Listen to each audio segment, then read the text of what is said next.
soo dhawow ayaan ku leeyahay. Soo dhawow gacmo furan ku soo dhawow. Haddii ay ila joogto hore ila joogtay, haddii hadda igu cusub tahayna waan ku soo dhaweynayaa. Asxaabay maanta waxaan rabaa inaan sameeyo maalin iyo habeenba ii tahay waxaan rabaa inaan sameeyo cabitaan ayaan rabaa inaan sameeyo maadaama xilli dambe ay ii tahay cunto adagna inaan cuno ma rabo. kuleel lagu jiraa, cunto adag ma cuni karo. cabitaan ayaan kasoo tuuranayaa. ila soco. halkan waxaan ku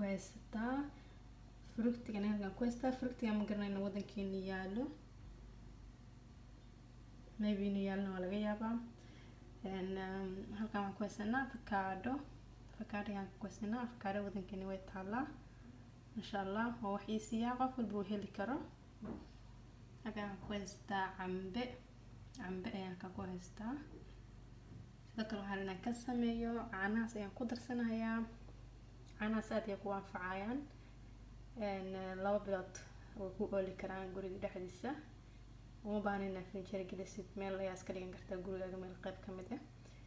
malo waxaa ku darsan kartaa kafeega u isticmaal, waxaa rabtid ayaan u isticmaali kartaa. sokor yar ayaan cabitaankii ku darsanayaa insha Allah. adii daarta malab ku darsan kartaa, inuu xiro sokor ku darsanayaa.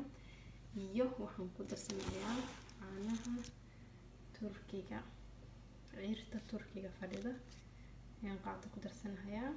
asxaabay la socod wanaagsan iyo isku soo noqo dambe isaan u soo habeeyo insha Allah.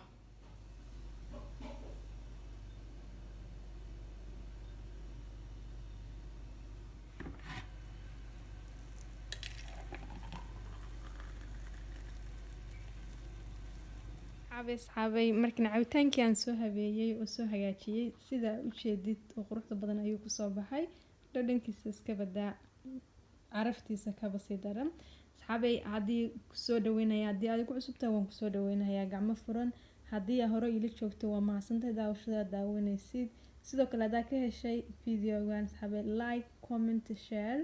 intaan ka bacdi waxaan kaga tagayaa assalaamu calaykum waraxmatullaahi wabarakaatu.